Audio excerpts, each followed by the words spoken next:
अस्सलाम वालेकुम। आप देख रहे हैं प्रोग्राम न्यूज़ फीड और मैं हूं रुखशान मीर। नाजरीन, निगरान प्राइम मिनिस्टर अनवारुल हक काकड़ साहब का एक स्टेटमेंट बड़ी अहमियत का हामिल है जो उन्होंने एक इंटरनेशनल मीडिया को इंटरव्यू के दौरान दिया। वो कहते हैं कि अगर इलेक्शंस में पाकिस्तान तहरीक इंसाफ बैलेट पेपर्स पर मौजूद ना हो तब भी मुल्क में शफाफ इलेक्शंस हो सकते हैं।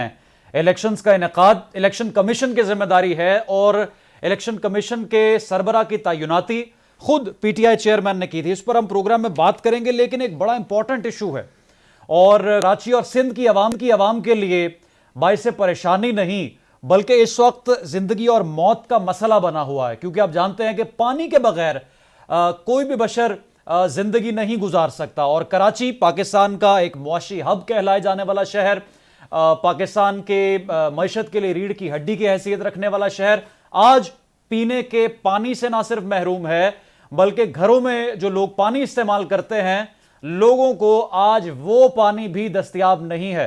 और ये सिर्फ टैंकर्स माफिया इसमें कसूरवार नहीं है, बल्कि मैं ये समझता हूं कि इंतजामिया अगर इतने सालों में टैंकर्स माफिया को लगाम नहीं डाल सकी और शहरियों को पीने का साफ पानी और घरेलू इस्तेमाल के लिए पानी फराहम करने को यकीनी नहीं बना सकी, तो फिर इंतजामिया का काम क्या है और इतने सालों से इंतजामिया गफलत का शिकार क्यों है। मैं आज इस पर पहले तो बात करना चाहता हूं, चंद चीजें आपके सामने रखूं कि टैंकर्स माफिया के जनाब हाइड्रेंट्स पकड़े गए हैं और उन्होंने हड़ताल कर दी। और हड़ताल यूं की है कि घरों को, दफातर को और जो लोग जहां पर लोगों की जो फैक्ट्रियां हैं वहां पर पानी की फराहमी को मुअत्तल कर दिया है।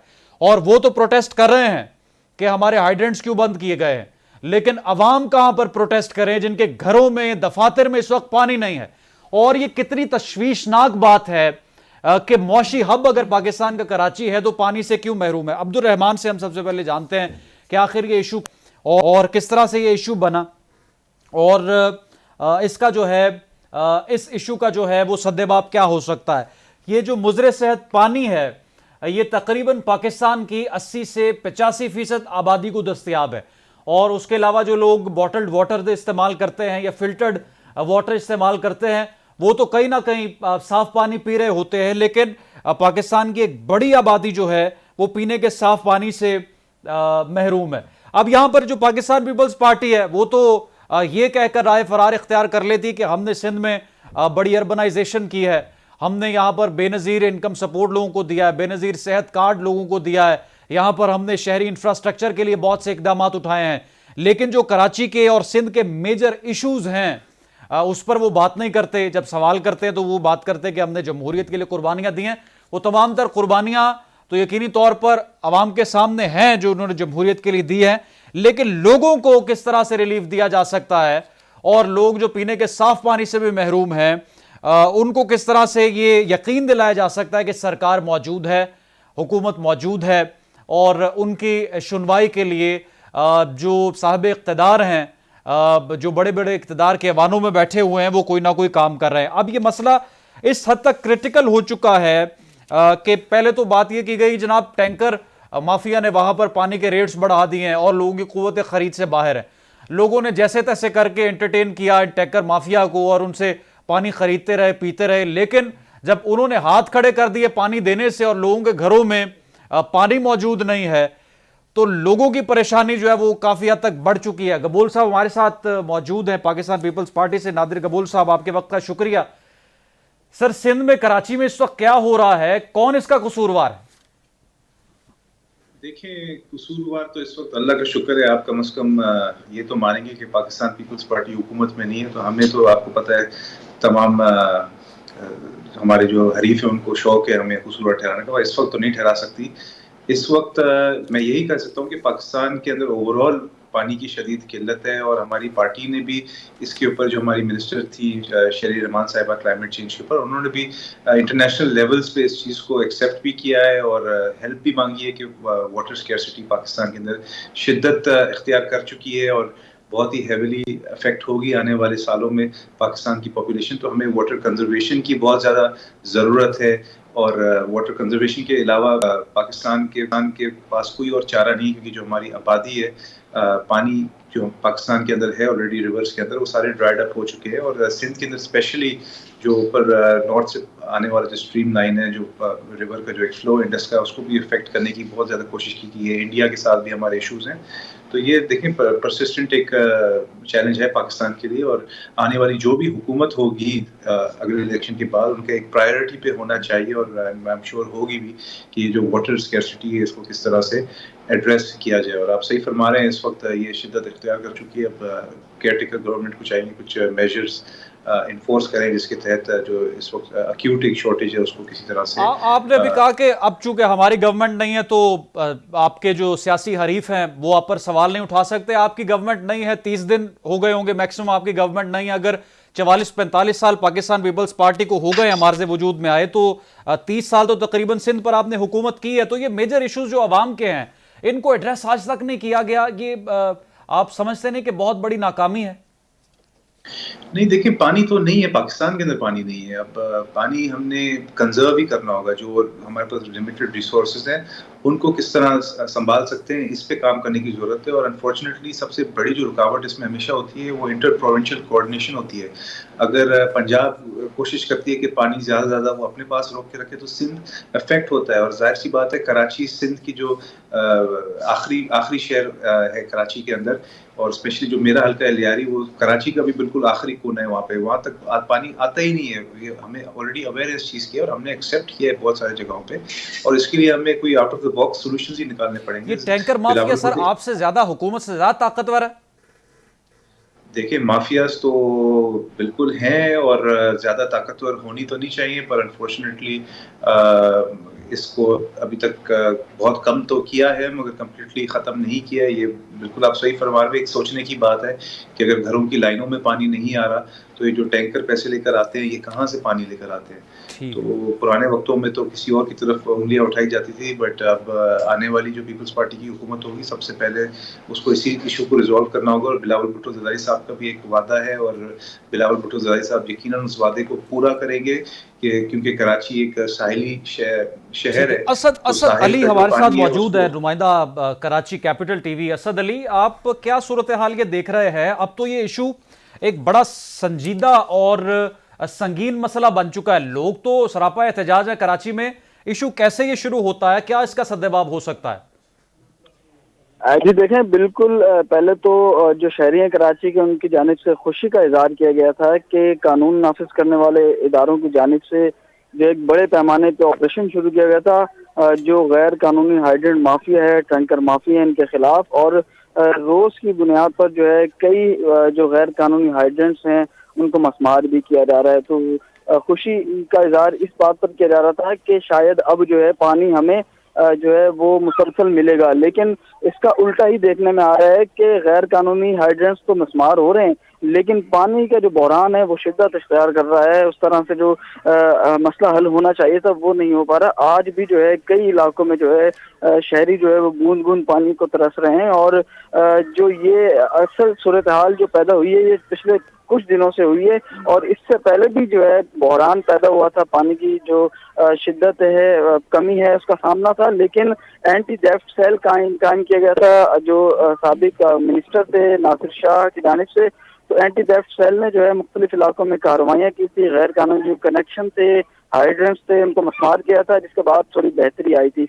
अब भी जो है ये ऑपरेशन किया जा रहा है कानून नाफिज करने वाले इदारों की जानिब से, लेकिन बहरान जो है वो शिद्दत इख्तियार कर रहा है, जिसकी वजह जो है वो समझ में नहीं आ रही। क्योंकि एक तरफ कहा जा रहा है कि जो गैर कानूनी हाइड्रेंट्स माफिया और टैंकर माफिया है, ये जो है काफी ताकतवर और मजबूत जो है माफिया है, और पानी की जो बहाली है, पानी की शहरियों तक जो पहुंचता है, उसमें रुकावट बनने में जो है अहम किरदार अदा करता है। और इतना ताकतवर माफिया है कि कई इलाकों में जो है इनकी जानिब से पानी भी बंद कर दिया जाता है, और जो सरकारी हाइड्रेंट्स हैं वहाँ भी पानी नहीं पहुँच सकता। इसके साथ साथ जो है कई ऐसे इलाके हैं, आज हमने जब विजिट किया सरकारी हाइड्रेंट्स का, तो हमें सरकारी हाइड्रेंट्स तक जो है पानी तकरीबन 3 से 4 घंटे जो है वो कहा गया वहाँ उनकी जानिब से कि 3 से 4 घंटे सरकारी हाइड्रेंट्स पर भी पानी नहीं आ रहा। अगर पानी सरकारी हाइड्रेंट्स पर भी नहीं आ रहा और गैर कानूनी हाइड्रेंट्स भी इस्तेमाल किए जा रहे हैं, तो पानी कहाँ जा रहा है? ये एक बड़ी वजह है। और इस वक्त जो है ज़रूरत है कि इंतज़ामिया जो कि मेयर कराची हैं,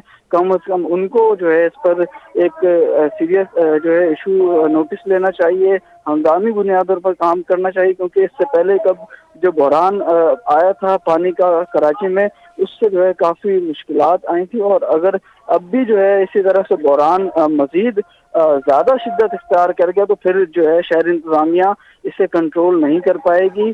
और इस वक्त जो है शहर इंतज़ामिया हो या कानून नाफिज करने वाले इदारे हों, इनको मिलकर जो है एक ठोस जो ऑपरेशन है वो शुरू करना चाहिए। उसके साथ साथ जो बहाली में रुकावट बन रहे हैं जो अनासिर, उनके खिलाफ भी फौरन एक्शन होना चाहिए, क्योंकि गिरफ्तारियां जो है वो हम देखते हैं कि कम नजर आती हैं। हाइड्रेंट्स तो मिसमार किए जाते हैं, लेकिन कम लोग गिरफ्तार होते हैं। और जो इनके सरगना हैं, जो है नेटवर्क ये जो चला रहे हैं, उनकी गिरफ्तारी नहीं हो पाती। और जो जहाँ जहाँ रुकावट पैदा की जाती है वहाँ बहाली नहीं हो सकती, क्योंकि अब भी ऐसे कई इलाके हैं कराची के जहाँ पर बाकायदा जो पानी की लाइनें हैं वहाँ से पानी चोरी कर कर फैक्ट्रियों को जो है वो फरोख्त किया जाता है। और बड़ी तो अब बड़ी तक ये जिन सरगनाओं का आपने जिक्र किया, इनकी कोई निशानदेही भी नहीं हो सकी?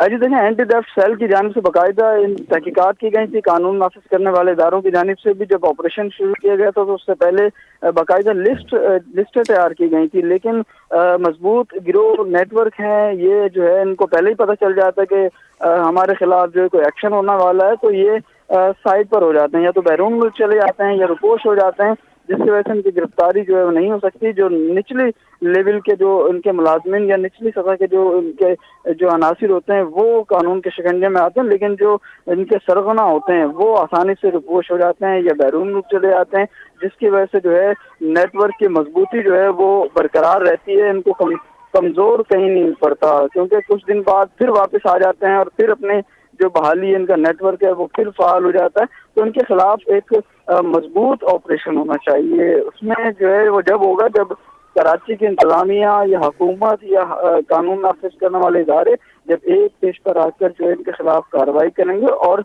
जो है इसको एंड तक, आखिर तक जो है इसको जो है वो ले जाएंगे, जब जाके जो है पानी का मसला हल होगा। पानी का जी नादिर गफूर साहब, असद अली की सुन रहे हैं आप गुफ्तगू। हालात बहुत ज्यादा कशीदा है, संगीन हो चुकी है सूरत हाल, तो कार्रवाई कौन करेगा इनके खिलाफ? देखिए, इस वक्त तो जाहिर सी बात है जो इख्तियारात हैं वो इंटरिम गवर्नमेंट के पास है। सीएम बाकर साहब हैं, होम मिनिस्टर साहब हैं, ब्रिगेडियर नवाज साहब, इनको चाहिए कि फौरन एक्शन लें, पुलिस को और रेंजर्स को डायरेक्ट करें कि तमाम ये जो गैर कानूनी हाइड्रेंट्स हैं और जो टैंकर माफिया है उसके ऊपर एक्शन किया जाए। पीपल्स पार्टी बिल्कुल इस पे एक प्रोटेस्ट का राइट रिजर्व करती है और आने वाले दिनों में आप देखेंगे कि बिल्कुल करेगी भी प्रोटेस्ट के खिलाफ। आप भी प्रोटेस्ट ही करेंगे? इस वक्त प्रोटेस्ट ही कर सकते हैं ना, हमारे पास हुकूमत तो नहीं है, कौन सा कानूनी इख्तियार है हमारे पास जिसके तहत हम करें। बल्कि मगर असद साहब ने जब आपके पास इख्तियार था उस वक्त आपने कार्रवाई की इनके खिलाफ? बहुत कंट्रोल किया था, मगर आपको पता है कि इश्यूज होते हैं, माफियाज मिले हुए होते हैं बहुत सारे इदारों के साथ। कौन सा इदारा है आप भी सुनते आए, आप भी कराची अगर रहते हो तो आपको भी पता होगा कौन से इदारे मिले हुए होते हैं माफियाज के साथ। तो एक बड़ा चैलेंज होता है, गवर्नमेंट की पूरी कोशिश होती है। अब जब मेरा हल्का है लियारी, वहाँ पे इस वक्त सबसे बड़ा मसला है ही है पानी का, बिजली का और गैस का, ये 3 मसले। अब मुझे पता है कि इलेक्शंस है, मैं क्यों चाहूँगा कि मेरी आवाम मेरे से नाखुश हो या पानी की वहाँ पे किल्लत हो, मगर हमारे भी हाथ बंधे हुए होते हैं कुछ जगह पे। हम एक हद तक ही हम कार्रवाइयाँ कर सकते हैं, एक हद तक ही हम एक्शन ले सकते हैं, मगर हर माशरे में, हर मुल्क में, दुनिया के हर मुल्क में माफियाज एग्जिस्ट करते हैं और ओवर टाइम ही इंशाल्लाह मुसलसल जो हमारी हुकूमतें हैं वो कोशिश करती रहेंगी और एक वक्त आप आएगा इंशाल्लाह कि जितने भी बहरान हैं, चाहे पानी का हो चाहे किसी और चीज़ का हो, उसको हम इंशाल्लाह दूर करेंगे, क्योंकि हमने आवाम के पास जाना होता है वोट लेने के लिए। अगर आवाम के लिए हम डिलीवर नहीं करेंगे, आवाम क्यों हमें वोट देगी? तो इस वक्त अगर आप अग्री करते हैं मेरे साथ, तो इस वक्त की सिंध हुकूमत है उसको चाहिए कि इसके ऊपर एक्शन लें। ठीक है, नादिर गफूर साहब हमारे साथ प्रोग्राम मौजूद और कराची से सूरत हाल से आगाह कर रहे थे। नाजरीन, यहाँ पर एक ब्रेक लेंगे और ब्रेक के बाद कुछ अहम मौज़ूआत पर दोबारा गुफ्तगू करेंगे।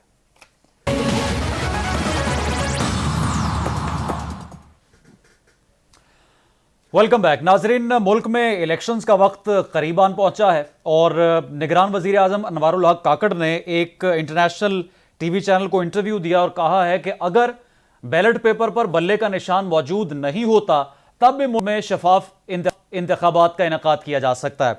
यहां पर चंद सवाल जन्म लेते हैं कि अगर मुल्क इलेक्शंस की जाने बढ़ रहा है और केयर टेकर गवर्नमेंट अपने तमाम तर फराइज और जो उनका हल्फ था कि मुल्क में फ्री एंड फेयर इलेक्शंस करवाए जाएंगे, अपने तमाम तर वादों और अपने हल्फ से पासदारी के लिए इकदाम उठाती है, तो क्या इस बात को यकीनी बनाया जा सकता है कि जिस तरह से level playing field Pakistan Peoples Party और पाकिस्तान मुस्लिम लीग नवाज को मिले, बिल्कुल उसी तरह से पाकिस्तान तहरीक इंसाफ भी बैलेट पेपर्स पर मौजूद हो और पीटीआई चेयरमैन भी इंतखाबात में हमें कंटेस्ट करते हुए दिखाई दें।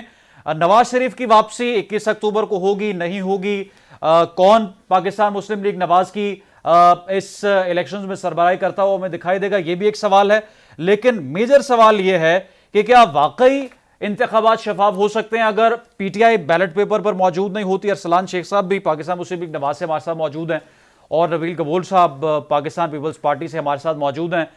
अरसलान शेख साहब, ये निगरान प्राइम मिनिस्टर का जो ये इंटरव्यू है कि कोई फर्क नहीं पड़ता मौजूद होती है पीटीआई या नहीं, इस पर क्या मौका आपका, क्या लगता है आपको कि शफाफ इलेक्शंस हो सकते हैं इस तरह से पीटीआई के बगैर? देखें, इसमें तो मुझे नहीं पता निगरान वजीर आजम ने किस सेंस पे, किस बुनियाद पे दिया है कि वो हो सकते हैं कि नहीं हो सकते, इसमें मुझे नहीं पता, इसमें मैं नहीं उसमें कुछ कह सकता।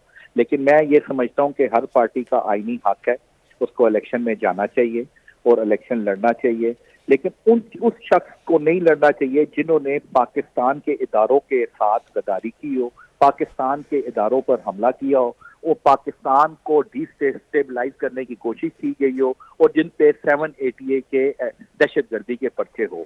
मैं कहता हूँ ऐसे अशखास को इलेक्शन नहीं लड़ना चाहिए। बाकी पीटीआई में कुछ अच्छे लोग हैं, शरीफ लोग भी हैं, पार्टी के भी हैं, तो लेकिन उनका बिल्कुल राइट है, इलेक्शन लड़ना चाहिए। तो उन्होंने निगरान वजीर आजम ने किस पॉइंट ऑफ व्यू से, किस सेंस से उन्होंने अपना ये इंटरव्यू किया है कि, तो मैं इस पे मैं उस पर कोई कमेंट नहीं कर सकता, वो उनको ज्यादा बेहतर है, वो पता कर सकते हैं। ठीक है, ऐसे शख्स को इलेक्शंस लड़ना चाहिए जिसको 10 साल कैद की सजा सुनाई गई हो अदालतों की जानिब से और केसेस का सामना उसने करना हो लेकिन वो किए बगैर बैरून मुल्क चला गया हो? शेख साहब नहीं, देखें, आपका बड़ा अच्छा सवाल है। देखें, बात ये है कि आप ये देखें कि 10 साल सजा देने वाले जज कौन थे? वो सारे मैनिपुलेट हुए थे। आप इनकी बात करेंगे साकिब निसार की, आप बंदयाल की बात करेंगे, आप खोसा साहब की बात करेंगे, आप मुझे बताएं इनकी किसी भी काम में, इनकी जजमेंट में कोई क्लैरिटी नजर नहीं आई। इन्होंने हमेशा आज देखे बंदयाल साहब ने जो फैसले किए, इसकी क्लैरिटी नजर नहीं आई। तो मियां साहब के जितने भी जो फैसले हुए हैं, आप ये 2017 का आप टाइम था जब मियां साहब के जो खिलाफ कहनामा इशू आया, आप अपने दिल में हाथ रख के बताएं क्या उनके जो खिलाफ फैसला हुआ है क्या वो सही था, क्या उसकी क्या बुराई थी? ये इंटरनेशनल पॉलिटिक्स थी, इंटरनेशनल साजिश थी कि मुल्क हमारा तरक्की की तरफ जा रहा था जिसे बैरूनी मुल्क देख नहीं सकते थे। सीपैक वाला प्रोजेक्ट चल रहा था। नहीं सर, सवाल तो ये है कि आप अपनी मर्जी से फिर जजेस के नाम भी लेते हैं, उन पर सवालात उठाते हैं। अभी मियां नवाज शरीफ साहब की जो लंदन से वीडियो आई कि इन शख्सियात का एहतसाब होना चाहिए, वो भी आप नाम लेते हैं, तो सवालात तो फिर उठेंगे ना कि फिर फर्क किस तरह से हो सकता है किसी भी सियासी लीडर में? देखें, मियां साहब के सवालात के जो आप बात कर रहे हैं वो उनका अपना किरदार पाकिस्तान की तरक्की के लिए रहा है, उसमें कोई नहीं। अभी जो आज पाकिस्तान में अब 21 तारीख को आ रहे हैं वो सिर्फ और सिर्फ इस पाकिस्तान की बका के लिए आ रहे हैं। और हम लोग सारे जो PMLN के हैं, जो हम लोग समझते हैं कि अगर मियां साहब के साथ वफादारी करते हैं तो उनकी इसी बिना पे नहीं करते वफादारी, उन्होंने कुछ करके दिखाया है। पाकिस्तान के जितने भी तरक्याती आपके प्रोग्राम है, सीपैक से लेके एटमी प्रोग्राम से लेके जितने भी हॉस्पिटल मोटरवे से, ये सारे और किसी अदवार के नहीं, ये मियां साहब के दिए हुए तोहफे हैं। तो आज जिस क्राइसिस में मुल्क चला गया है, तो हमारे पास पाकिस्तान में सिर्फ मियां नवाज शरीफ के अलावा और कोई दूसरी ऑप्शन नहीं है जो इस मुल्क को सही ट्रैक पे दोबारा चढ़ा दे। नहीं सर, मेरा सवाल ये है, कुछ तोहफे मियां नवाज शरीफ ने दिए हैं मुल्क को, कुछ तोहफे आसिफ अली जरदारी साहब ने दिए हैं, पीपल्स पार्टी से मेहमान चूंकि हमारे साथ मौजूद है तो वो भी जाहिर है कि इशारे करेंगे अपने प्रोजेक्ट्स की तरफ। लेकिन सवाल ये है कि फ्री एंड फेयर इलेक्शंस का इनेकाद किस तरह से होगा अब 2024 के जनवरी में? फ्री एंड फेयर इलेक्शन का इनेकाद आपके सामने अदलिया में अभी फाइज ईसा साहब एक इंडिपेंडेंट जज साहब हैं, इनका माजी में जितने फैसले किए, जितना स्टैंड दिया है, वो कोई ढकी छुपी बात नहीं है, इन्होंने हक के लिए किया है। अगर इस मुल्क में फ्री एंड फेयर इलेक्शन नहीं होंगे तो अदलिया तो आज़ाद है। तो आप ये इस चीज को बेफिक्र हो जाए कि फ्री एंड फेयर इलेक्शन ना हो, और उम्मीद हम करते हैं कि इंशाल्लाह इस मुल्क में फ्री एंड फेयर इलेक्शन ही होंगे। जी नादिर कबूल साहब, क्या सर सूरत हाल अब बनने जा रही है?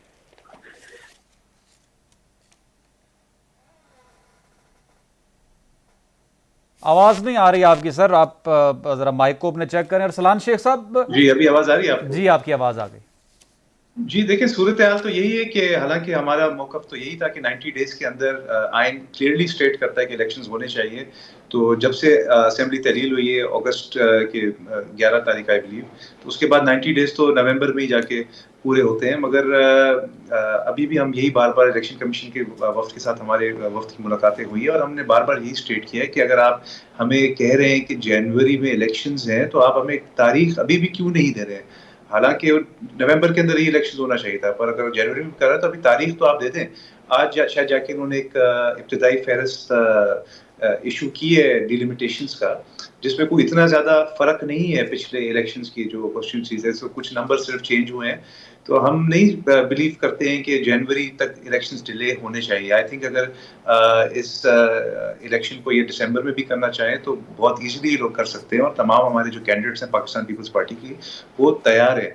बिलावल साहब ने तो यहाँ तक भी कहा था कि सिर्फ एक ही पार्टी है जिसको इलेक्शंस का डेट का पता है।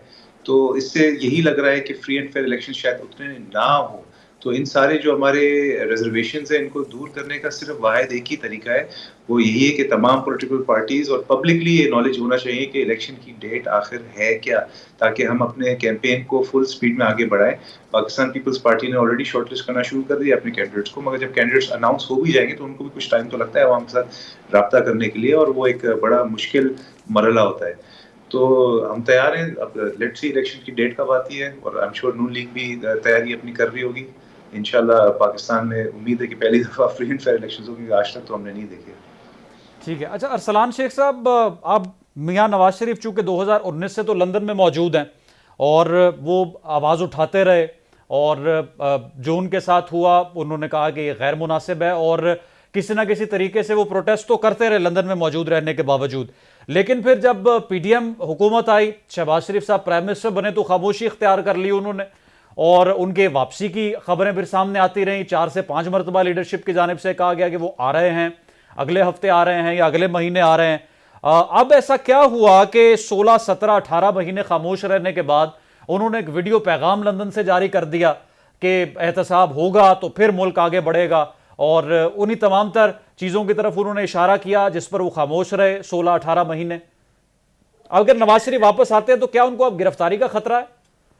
देखें, आपका बड़ा अच्छा सवाल है, लेकिन मुझे आप ये बताएं कि इस मुल्क में जब सच्ची बात करें तो वो भी बात करने की इजाजत नहीं दी जाती। मियां साहब अपना दिल में हाथ रख के जो वो अपनी दास्तान सुनाते हैं, वो बात करते हैं जहां मुल्क तरक्की कर रहा था तो उनके साथ क्या हुआ।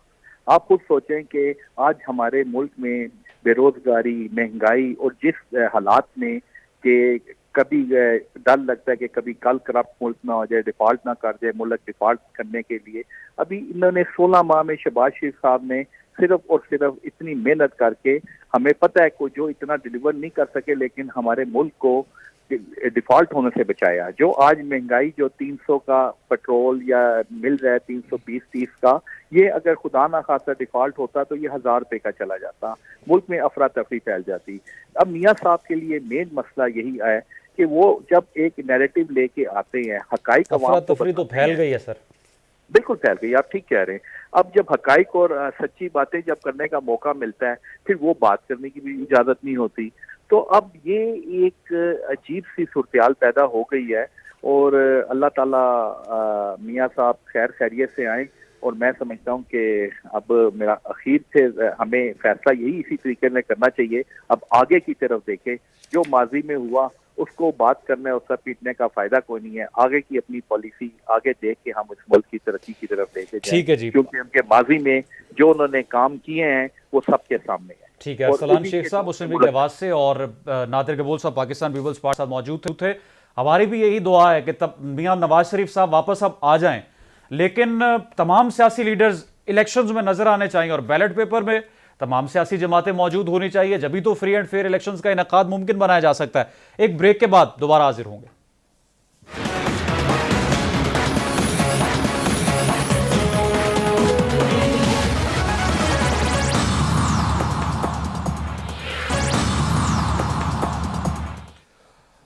Welcome back. नाज़रीन, पाकिस्तान में एक वबा बड़ी तेजी से फैलती जा रही है और पंजाब की निगरान हुकूमत ने इसी वबा से बचाव के लिए प्राइमरी और सेकेंडरी स्कूलों में, खा वो प्राइवेट हैं या वो सरकारी हैं, 4 रोज की तातीलात का ऐलान किया है।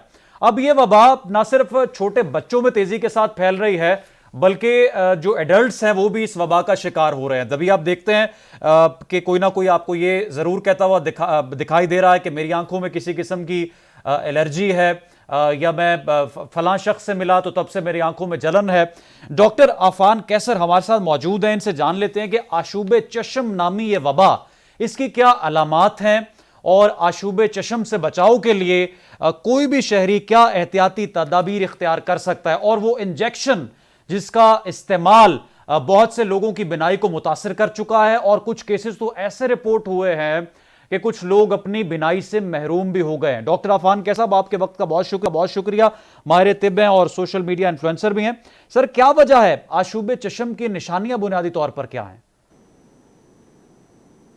रुखशान, अशूब चश्म जो है basically, thank you first of all once again, अशूब चश्म बेसिकली जो है it's not a dangerous disease, लेकिन क्योंकि दुनिया ने कोरोना देखा हुआ है इसलिए लोग डर जाते हैं जब भी वबा का नाम सुनते हैं। ये एडिनो वायरस है जो आई का फ्लू जिसे कहते हैं, जैसे आपको आम वायरल इन्फेक्शन होता है नजला खांसी का, और वो सेल्फ उसने खुद ही खत्म हो जाना होता है। एक ऐसी एलिमेंट है जिसने अपना ड्यूरेशन पूरा करना है और उसने खत्म हो जाना है।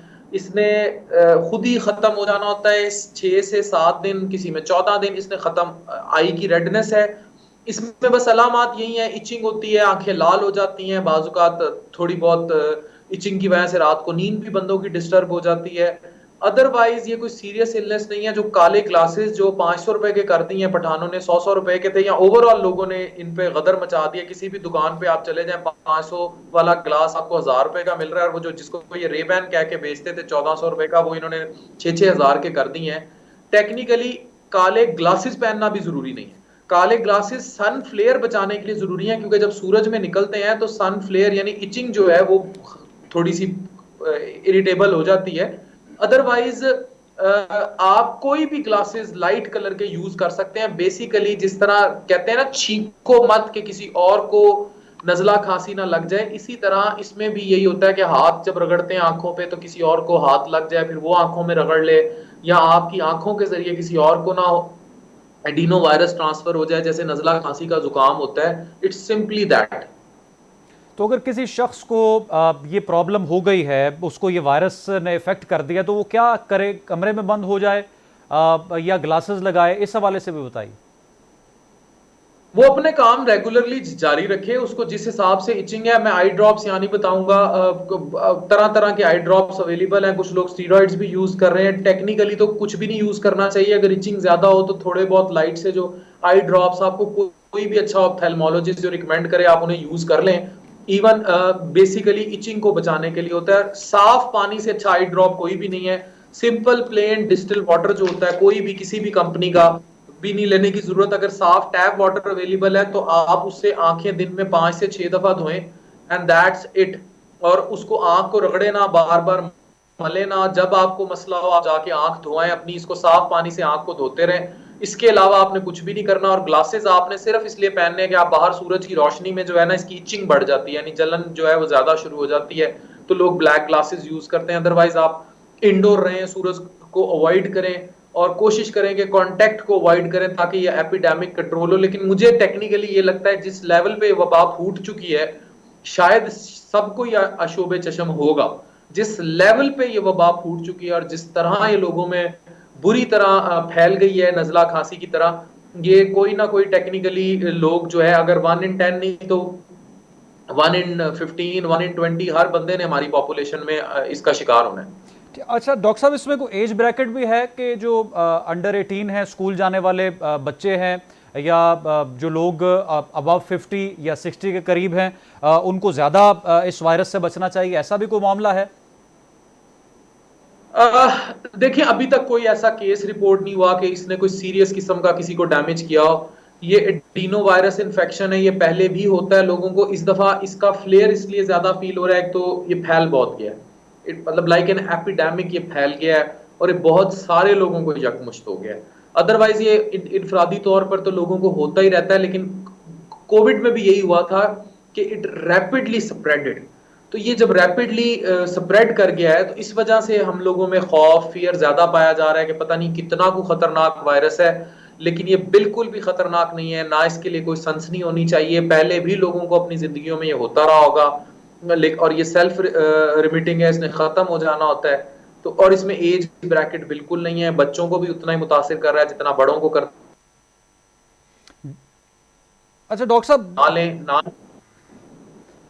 तशवीशनाक सूरत हाल सर ये भी है कि पंजाब के मुख्तलिफ इलाकों में 87 ऐसे केसेस रिपोर्ट हुए हैं जिनको जो इस वायरस से इफेक्ट हुए, और उन्होंने फिर डॉक्टर से कंसल्ट किया, और रिपोर्ट ये हुआ है कि 87 अफराद की मुज़र सेहत इंजेक्शन लगने की वजह से बिनाई चली गई है। और इस पर निगरान वजीर सेहत ने भी एक्शन लिया, निगरान वजीर आला पंजाब भी इस पर एक्शन में दिखाई दिए कि जो वास्टिन इंजेक्शन लगाया गया है, वास्टिन या वॉस्टिन, इसकी वजह से लोगों की बिनाई चली गई है।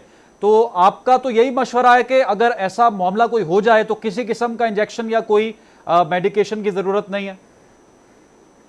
बेसिकली इचिंग के लिए देखिए आप आई ड्रॉप्स यूज कर सकते हैं, इससे ज्यादा मेडिकेशंस की जरूरत नहीं है। और जो मामले हैं ना, बेसिकली दो मामला मिक्स हो रहे हैं। वो एक सेपरेट एंटिटी का केस था और वो ड्रग अब्यूज का केस था, ओवरडोज का केस था, मिस यूज ऑफ ड्रग का केस था, जो 87 केसेस रिपोर्ट हुए हैं, और कुछ उसमें एक्सपायरी ड्रग्स भी मौजूद थी। वो एक एंटायरली डिफरेंट केस है। ये वाला जो केस था, जो आई फ्लू लोगों को फैला है, ये सारा मीडिया पे ना इंटरमिंगल हो गया, और ये लोग समझ रहे हैं कि सिर्फ इसी वजह से ही जो है ये हुआ है, और लोगों ने जाके अपने इलाज कराए हैं। Eye flu is a self limiting infection, totally एक अलग चीज।